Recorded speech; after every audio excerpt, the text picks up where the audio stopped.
50 years ago, in the summer of '64, I was 10 years old, living in Jacksonville Beach, an idyllic community in almost every way. My friends and I loved the sun in our hair, the sand in our feet, not a care in the world. But that was all about to change.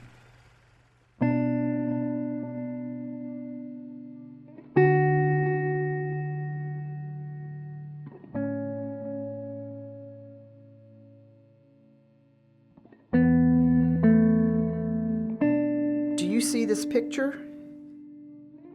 That's me with the President of the United States.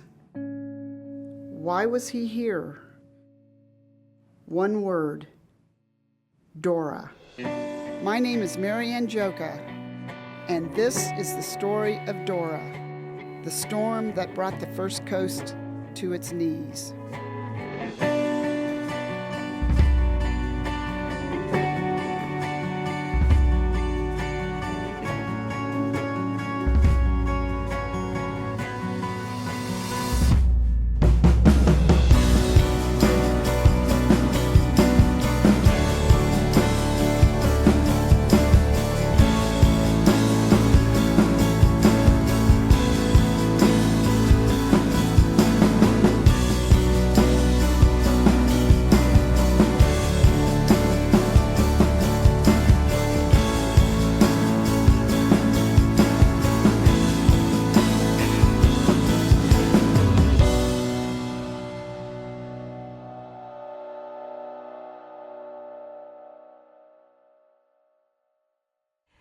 Well, during that time in the 1960s, not just our city, our nation was in flux. We were only less than 10 months out of a presidential assassination, and our schools were being threatened with disaccreditation, which did eventually happen on the heels of Hurricane Dora. And then you have this hurricane roar into our city, to Northeast Florida. So here is 64. You go to 74, 84, 94, and you talk about storms. Here comes this hurricane, here comes Floyd, here comes Charlie, here the hurricanes are coming. There was no hurricane to hit here like Dora.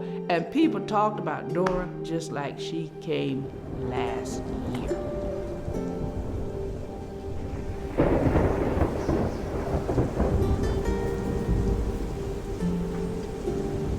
Labor Day was on a Monday, and the day after Labor Day was on a Tuesday.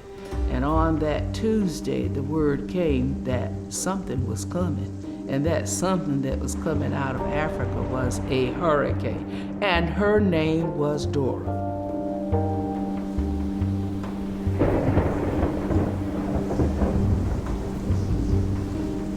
And so the next time I went on the air, the next few days later, I explained what our greatest threat would be a hurricane in the Atlantic Ocean east of Jacksonville that would move due west and would come straight across our coast. And that's exactly what Dora was, and that's where I felt that I had prepared the way for people to know that this was just not going to be one of the storms like previously called hurricanes. This was going to be a real full-blown hurricane.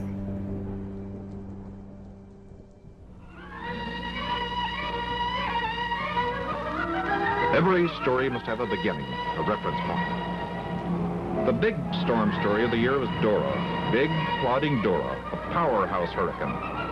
Everywhere in her potential path, people and places made ready for the blow, such as the securing of the rockets at Cape Kennedy, assuring as much protection as possible.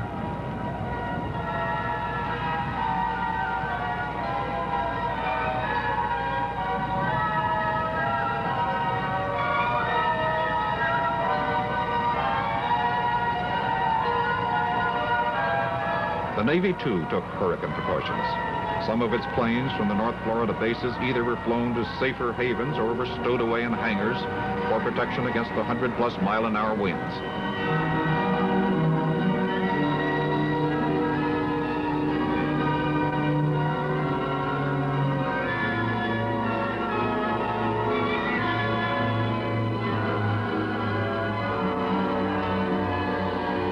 Hangar doors closed only when no space was left.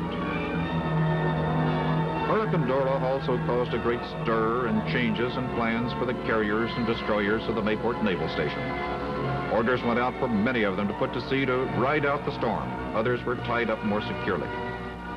For the carriers in the basin, destination was the open sea.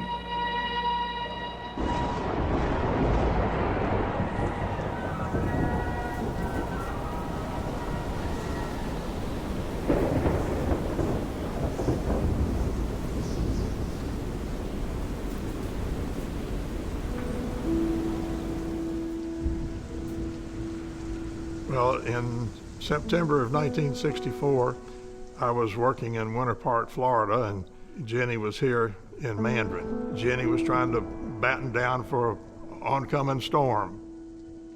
When the hurricane hit, I was at the King and Prince Hotel, second floor, staying kind of on a 24-hour call. Well, 50 years ago, I was 12 years old. We lived on Evergreen Avenue in West St. Augustine. The night that Dora hit, I was actually at the Cloister on Sea Island. My wife, who had 3 little girls, aged 6, 4, and 2, said, "We are not going to stay." So we left, and we went across the Intercoastal Waterway back to where my parents lived. And I guess it was a good thing we did. We have, at the time, a great aunt and uncle. My mother's aunt and uncle lived in Jacksonville, and our plan was to evacuate there if we had to. And so we were kind of all sticking together, my brother, sister, and I, and my mom, and just waiting to hear what the steps would be because we lived close to the ocean. We were a block and a half from the ocean. I was at home with my children then. My husband went down to the chateau, and a lot of his friends went down. People came from everywhere to help. They couldn't get from town because they blocked the roads. But people that lived at the beach went down there to help move things out of the way as far as they could get. I was standing in my mother's yard, and I was looking out at the ocean, and I actually saw the tidal surge. Well, there was warning, and everybody watched the TVs and knew it was warning. That's why we knew we ought to go out and drive around and see what was going on. Dora was a storm that came in from due east on a full moon. Oh, there was definitely fear. Most storms go by us. Gulf Stream will take them on to the north, but this one sat off the coast at St. Augustine for 48 hours, and we were listening, minute by minute to the weather reports, hoping it would go away. And then when we found out it was really coming, it was scary. We'd seen hurricanes before, but we didn't know what we were in for. Actually, I thought it was just going to be a bad nor'easter type storm and wasn't that worried about it. But as we saw the first high tide come in and the level of the sea rising, we could tell that it was going to be a little bit more than just the normal nor'easter. Travelers became hard-pressed in the late stages of storm preparation. Either passenger carriers became overloaded, were canceled out, or rerouted because of the movements of Dora off the coast. Jacksonville had never been hit head-on by a hurricane, but most persons took note of the possibility this time and took precautions. Scenes such as these took place from Cocoa to Brunswick, Georgia, as the erratic Dora took her time picking out a spot to hit. People laid in supplies. Before it ended, some stores were depleted of storable foods.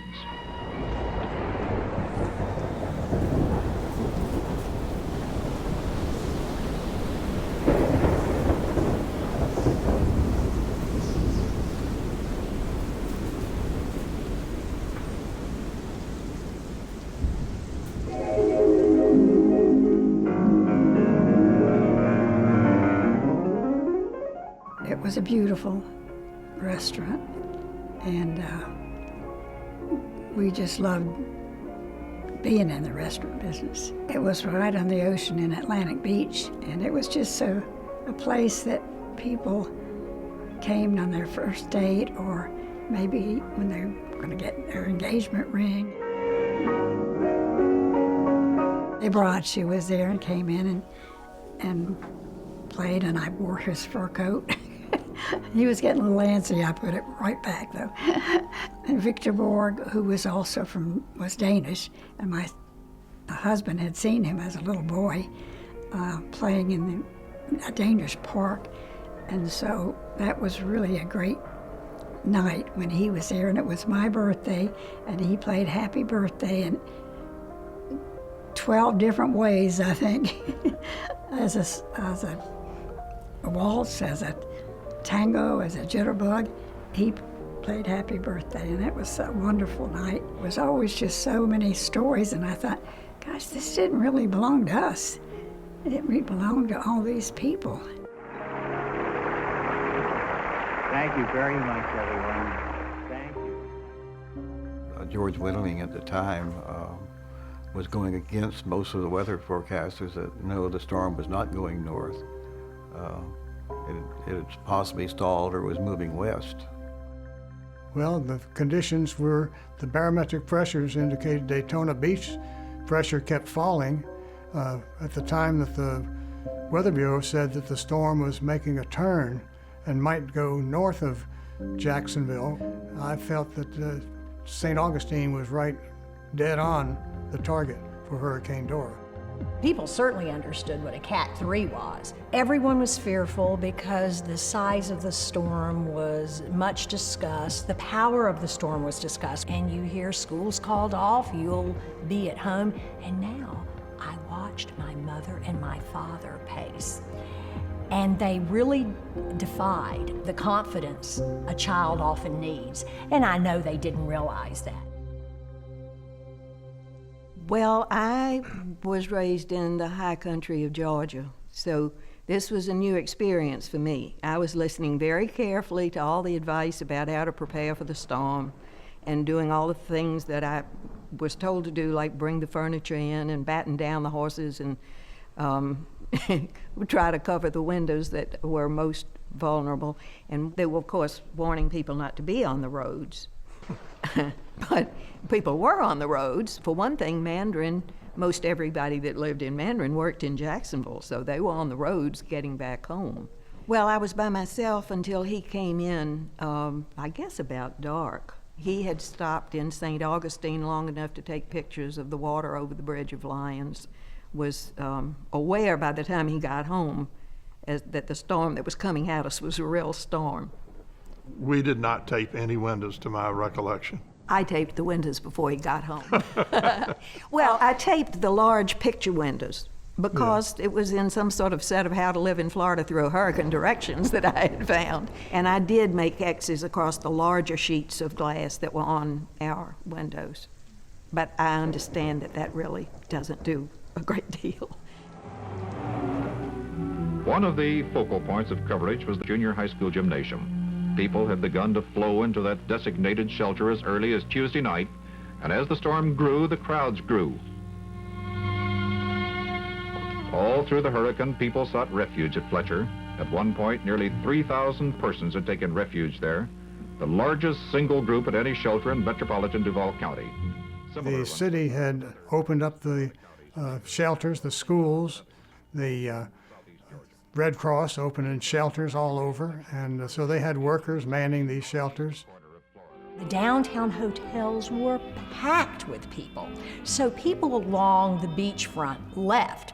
The rooms were full. They called it the two-bottle hurricane. So the bars and the hotels, it's reported, stayed open all night, and people just sat and drank. There was no closing time. And we were listening to on a little rinky-dink transistor radio, and Atlantic Boulevard was closed and the Intercoastal Bridge was closed. So of course we had to stay home and listen.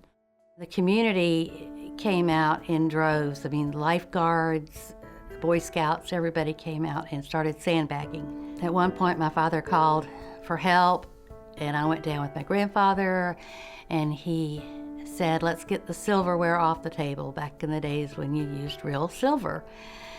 So we started getting the silverware off the table. We could see a crack all the way across the floor of the dining room. But I distinctly remember getting a knock on the door as the storm approached, and it was obvious that it was going to be severe, and thinking, who would be knocking on the door?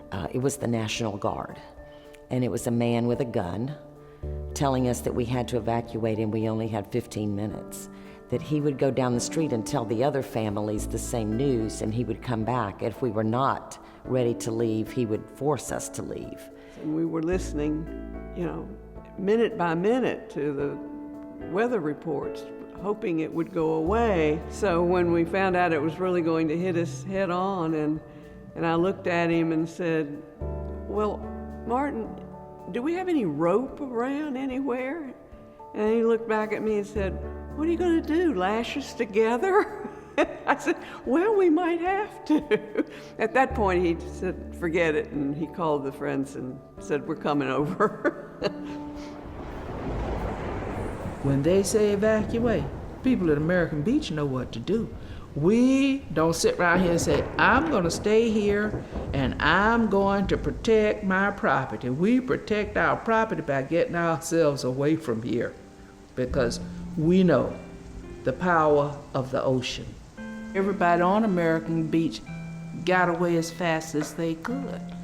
They boarded up their homes, their businesses, and those who could get out got out. But there were a few people who stayed, and one such person who stayed was Willie B. Evans, who was the owner and operator of Evans Rendezvous. Mr. Evans had no place to go. I remember that we are looking out at the front yard being covered by the ocean and thinking, this is not particularly good. And I remember at our house, we lived right up the street here on Yacht Club Road. My dad was sort of panicked, and so we picked up all the rugs. We had a split-level house with about 4 steps up to the upstairs, quote, and carried all the rugs and some of the furniture up the 3 little stairs, which was a good idea because by about 6 o'clock in the morning, it was knee-deep everywhere downstairs. The hotel itself is on the property where the old Flagler Continental used to be, sitting probably, 50, 75 feet back from the seawall itself. It was built in 1926 by my grandfather, and the pier out front was one of the longest piers, but we kept losing a little bit of it every time we had a storm. We were a seasonal place, and if we didn't make it during the summer, it was a long, hard winter. Things were getting pretty rough. We were constantly watching the level of the water, seeing the ocean level rise, and we had heard over the radio, because we lost our electricity, that the storm had stalled, so we had to go through a second high tide, and that's when the damage was done. It's a very scary feeling. You can't be there or do anything. You just have to say a little prayer and hope for the best.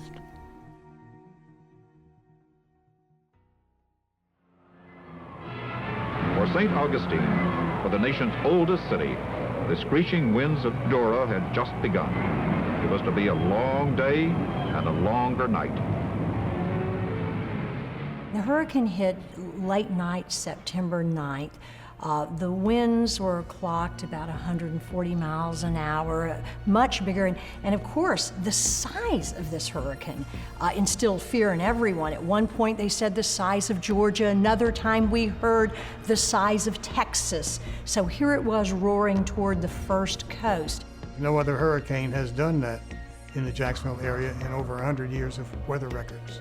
It really started blowing hard on midday to late afternoon, started blowing harder and harder, and I remember going out on a car ride with a friend's father, and we drove out around the Timuquana, and the pine trees were falling in the road, and it, in hindsight, was probably a very bad idea to go do that. Well, my mother called me and she said, brother, get in the house. But then I realized that looking down the street about maybe 4 or 5 blocks, I can see the trees leaning from side to side to side. Of course, as soon as I got inside, no more than a few minutes later, that's when we heard the roar, and I think it came right down the street that we lived on.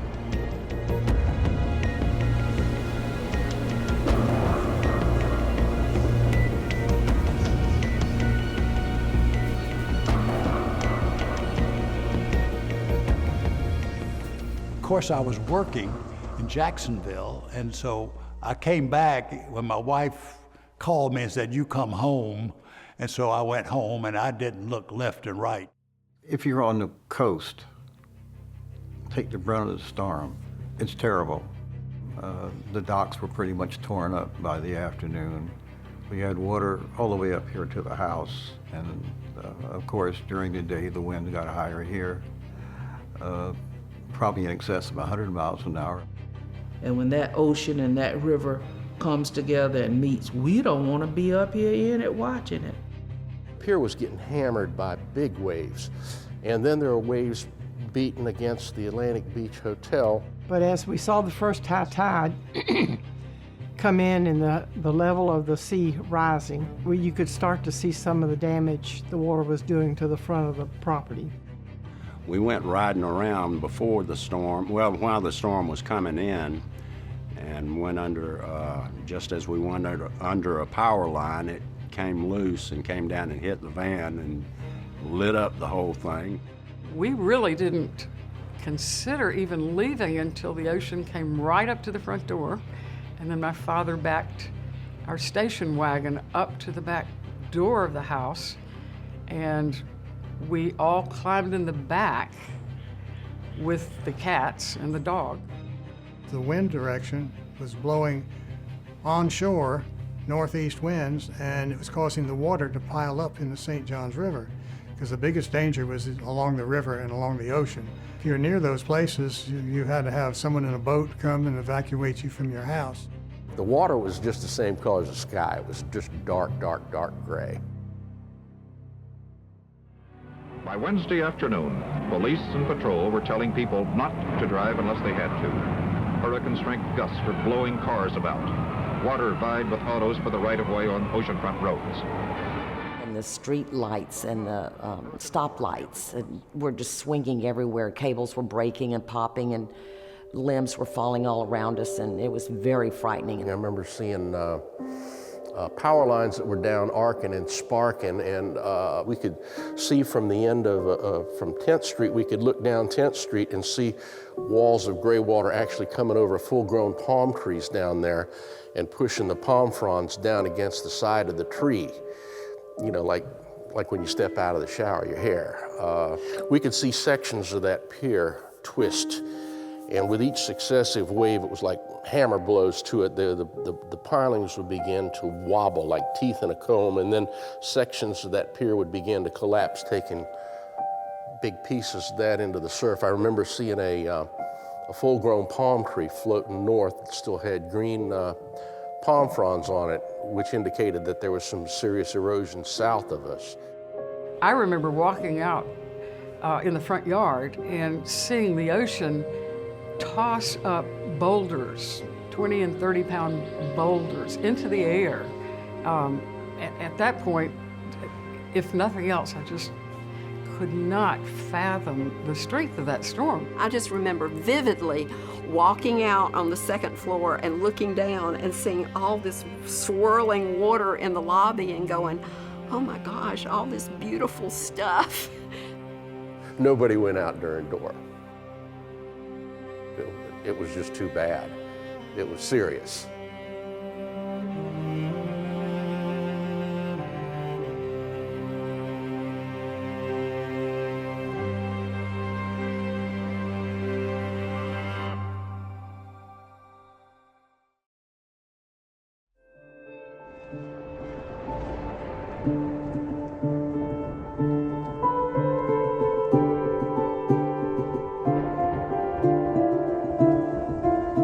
I came over St. Augustine. They estimated the winds were 125 miles an hour. The ocean rose 13 feet above normal, the St. Johns River, had risen as much as 4 or 5 feet above the normal tide. Roads were flooded. You couldn't get anywhere. It was just that the rain came down so heavily and so fast that it would pile up outside the door. Around midnight, my brother came up to get me the shrimp boat. As I said, we had finally come loose from the piling that was left of the dock and was on the shore down near the river. We went down and climbed on it, through the water, and climbed on it, got started, and back out in the river, and ultimately wound up in the marsh across the river. The steering was jammed on it, you couldn't steer it. And that was in the eye of the storm at that time, about midnight, and that's where we spent the night. And as dawn came and the boat didn't come back, so I went to a neighbor who was a boat builder and a good friend, and asked him if he'd go out in his boat, and it was still pretty rough, to see if he could find out where they were. And he brought them back, and they had, I think they each had a children's life preserver over a shoulder or something. There are probably a lot of times that you don't make your best decisions, but there are a lot of times when you do what you think you have to do at the time. At night it was very windy and the electricity went out, but you could hear it howling. You know, it blew hard and the water kept rising, and about 3 or 4 o'clock in the morning, my dad got up, and I remember going outside and there were no lights. We had these Coleman lanterns that you could light up something and you could see the water was coming up over the bulkhead in Pirates Cove, so it was starting to have the storm surge, and it was still very windy. I recall a heck of a lot of wind, a lot of noise from tree limbs breaking and so forth. Oh, they're just terrible storm sounds during a hurricane and storm. It's the whistle of the wind, the groaning of what's going on, and it's unknowing because of the darkness as to what is going on out front. You have no idea. The front of the Atlantic Beach Hotel, in front of their pier, in front of the pool there was a promenade that shaded their big heavy Adirondack chairs in front of the pool that faced the Atlantic Ocean. And waves were coming up over that seawall, and they were pounding that promenade, and eventually it began to sag, buckle, and then sections of it fell down onto the terracotta tile, and it was pushed back with waves back into the swimming pool. So there was debris going back into the swimming pool, and then what settled in the swimming pool stayed, and then everything else was washed back over the seawall and out down the ocean. During the night, plaster started to fall in the lobby area of the hotel. Wind was forcing water through the oceanfront windows and coming down through the ceiling. So my dad poked holes in the plaster to let the water release itself and come straight on through. We had moved all of the lobby furniture into the hallway and were settled in there. Over the transistor radio, I heard that the back end of the Atlantic Beach Hotel had collapsed. We just had to wait and see what morning would bring and see what was going to be standing. It was pretty devastating, very much so, when we heard all the windows at the Sea Turtle just blew in and the ocean is in their dining room. And as I talked to Mr. Evans, you could see the fright and the seriousness of that storm and how it impacted him at the time, as he talked about the raging winds coming through and hearing all of these noises, but too afraid. Of course, you don't go look out the door. And he could hear the roof coming off of his building and the porch being torn off away from the building. And he had freezers filled with fish. They went out to sea. During the fury of Dora, one of the landmarks of the beaches crumbled before the wind and water. The Chateau restaurant right on the oceanfront was undermined by floodwaters gouging out sand behind the seawall, was beaten into pieces in the dining area as wave after wave broke through the windows. Through it all, a broken-hearted owner watched the destruction, only to reopen later in what was left. I stayed here with it. We got some of our furniture out and cash registers and that type of thing. During the afternoon, we found water coming up under our building, and we went out, tried to sandbag it, but there was just no use because we couldn't put bags under there as fast as the water took them away. And we got back home that night. With the little transistor radio, we were listening, and when they announced that the chateau had fallen in, that's when I saw my dad cry for the first time, and it just tore me up. He was always, our hero. He was the strong one. He could handle anything. And he totally broke down. It was heartbreaking. Because you want to help, you want to do something, and you don't know, what can I do? We didn't really know what the next day was going to bring. The next morning we woke up and looked out, and it looked like we had drifted out to sea because everything was underwater, and you'd just see the palm trees that were left out of the water, and everything was, the whole hotel was surrounded by water. The ocean water just rose up and lifted a house off of the pilings. And then it just floated around, and then it started disintegrating. Many places I couldn't go off the main drag because all of the side streets were just cluttered with downed trees and tree branches, and you just couldn't navigate through those neighborhoods. I had no dream that it was ever going to be as bad as it was. Well, of course, the power had gone out during the night, and even though Mr. B, his father, was able to give us the telephone back, we didn't have electricity for about 13 or 14 days, and that was true of most people in our area.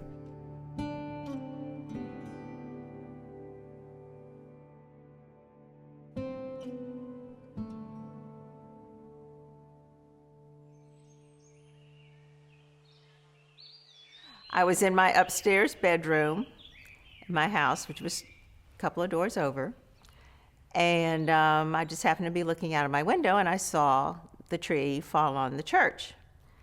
And I remember yelling at whoever was nearby, "Oh, a tree just fell on the church." And at that time, we didn't realize that it actually had destroyed the church. I just had seen it tip over. And when we got over here, there were already a lot of people. Somehow, I don't know, the word had gone out really quickly.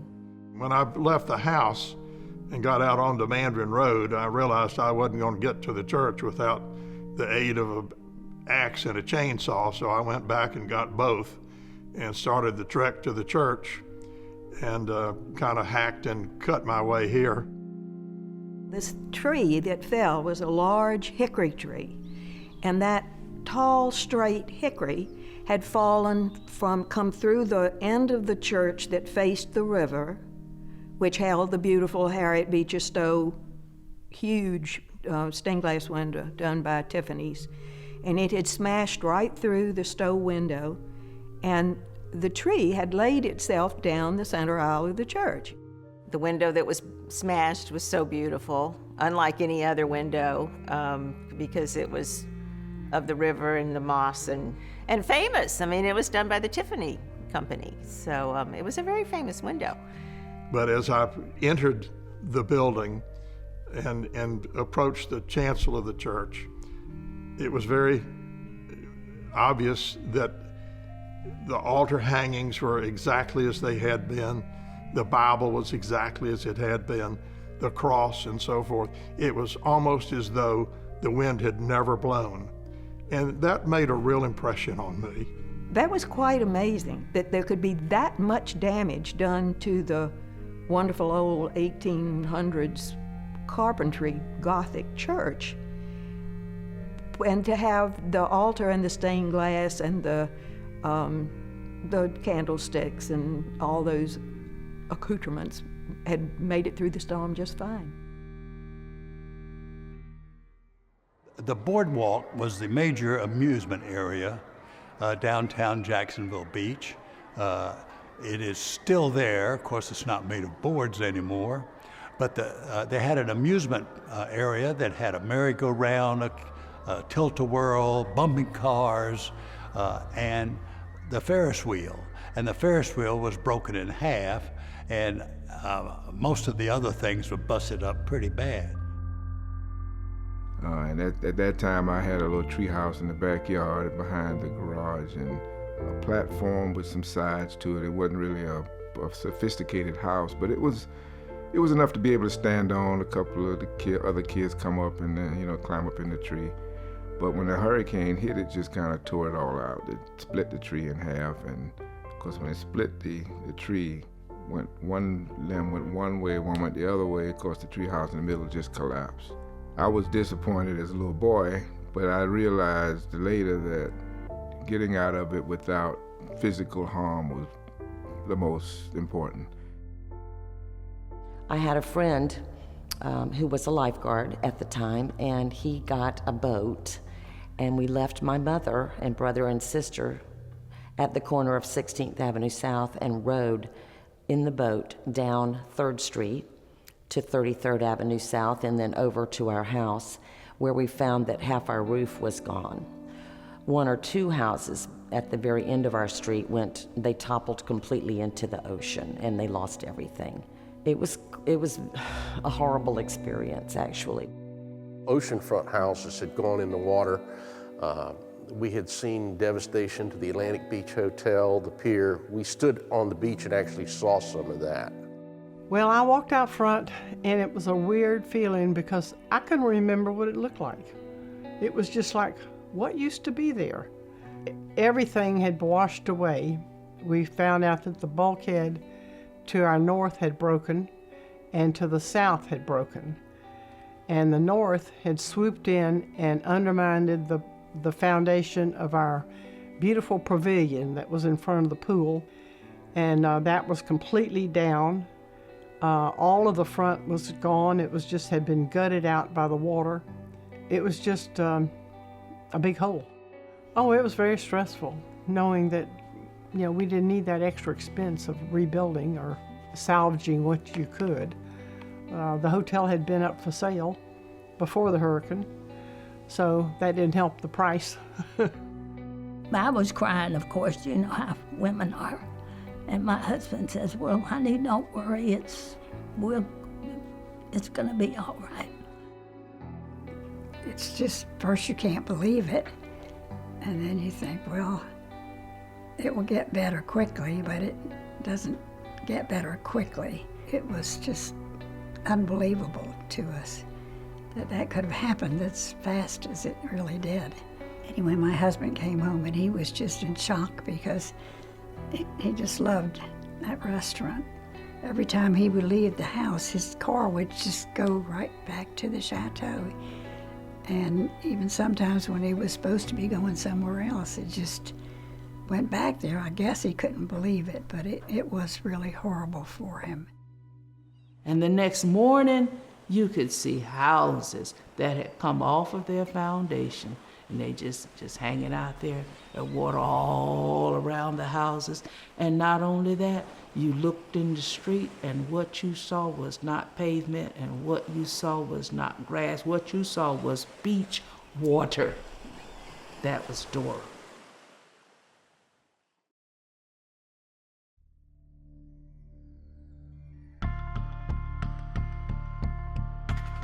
Well, Hurricane Dora came in ashore around St. Augustine, Jacksonville area and moved inshore. The problem with Suwannee County and Live Oak in particular is Dora basically sat over us for a couple of days and it just kept flooding. But the storm would continue to travel west, and as it did, the majority of the rain would be dumped on Live Oak, Mayo, Florida, where they were clocking like 17 inches and 23 inches. It was different. It was kind of like some of these horror movies you read about post-apocalyptic times. And they had 17 inches of rain.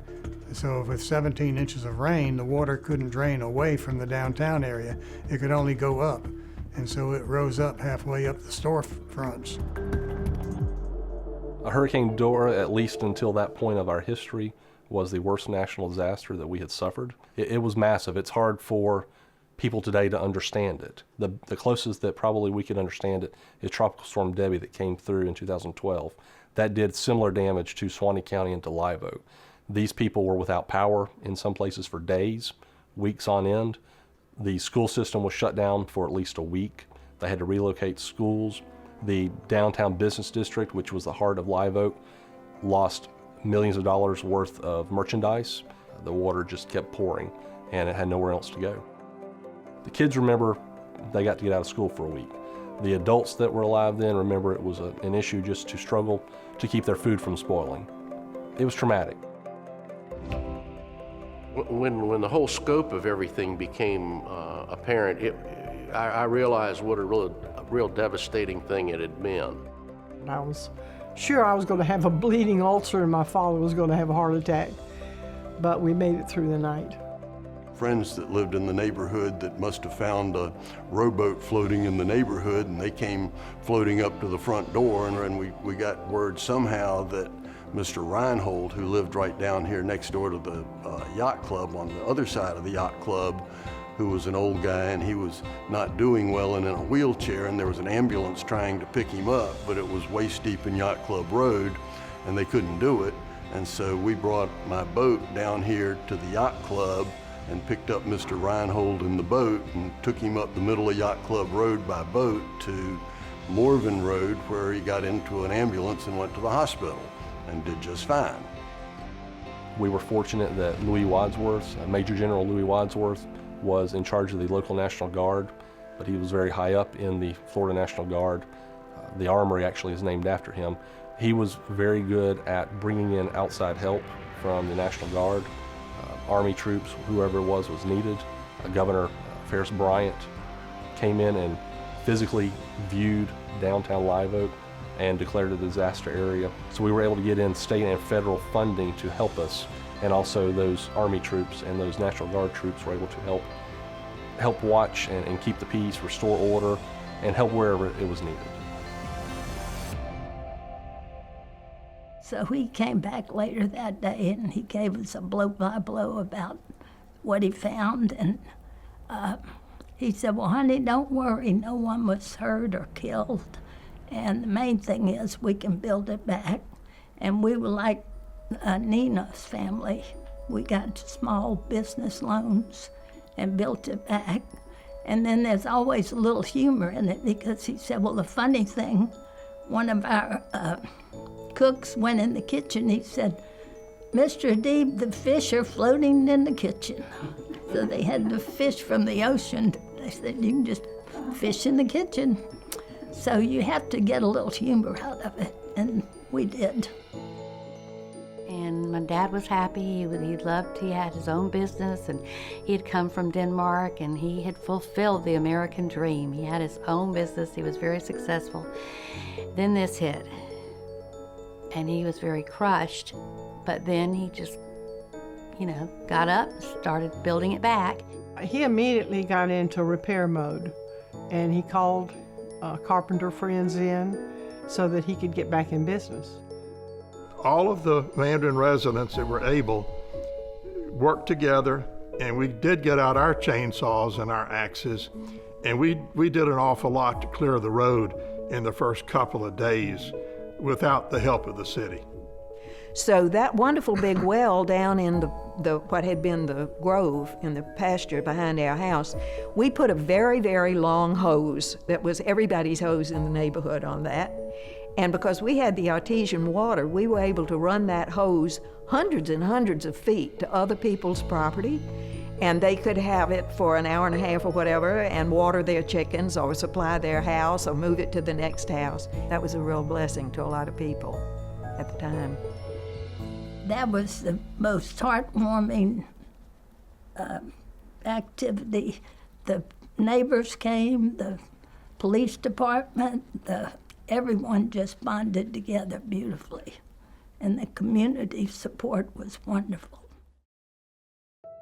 This one day, we heard this loud aircraft, and we looked up, and coming right over the beachfront was Air Force One. And even though we'd been couldn't watch TV, but we'd been listening on the radio, we did not know that the president was coming. And so the plane went down, and it did just lift our spirits tremendously. I do remember the president coming down from Washington, and he promised, and it was in the papers too a lot, and he promised that we could get small business loans at very little cost to us. And so that made my husband feel a little better, but it was really a year later, but we did build it back. It was certainly big for the city that the president was here. He was running for re-election. He was a candidate who had led the nation through a terrible time, this assassination of President Kennedy. So here he was, and all the leaders of Florida gathered around him. You had Senator George Smathers, you had Governor Ferris Bryant, of course our own mayor was there, and people realized the gravity of the situation. He immediately came in on September 11th, was taken by escort out to the beaches area where he declared the storm much worse than what he had heard and immediately agreed to provide federal funding for the area. And my dad either called or came to the back fences and said, oh, the president's coming to town. And would you like to go see him? He said, we won't be able to get very close because it's just less than a year after the assassination of President Kennedy. So, but might be fun to go down and see him. And there was a lot of debris in this lot, and I remember big chunks of concrete. And I was only 10 and kind of short, so I was not stumbling, but picking my way through the debris. And pretty soon, somebody grabbed my hand, and it was the President of the United States. And then in 2004, that picture was published in the newspaper, and with a caption of, does anybody know who this little girl is? And my brother called me in Albuquerque, and he said, I think that's you. So. And I think it was maybe 2 days after that LBJ came down. And like I said, I was 15, and my girlfriends and I planned to go see the Beatles that night. And my father called us down to go see the president. And I was like, who has time for the president? The Beatles are coming. But I can remember thinking, as nerdy as I was, what a great thing for the city of Jacksonville. At least there can be a little bit of celebration. There can be a little bit of fun. That was probably one of the biggest things was, oh no, were the Beatles going to be able to make their show? But they did, and it was a good thing. And yeah, a lot of people were excited about the Beatles being here.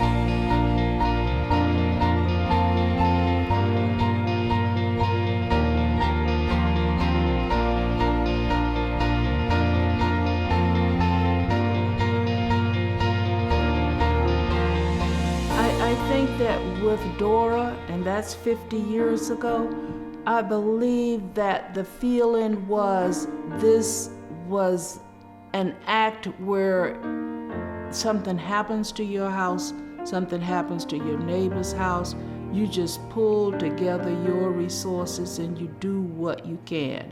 And we just try and get past it, and we just try to keep on moving on.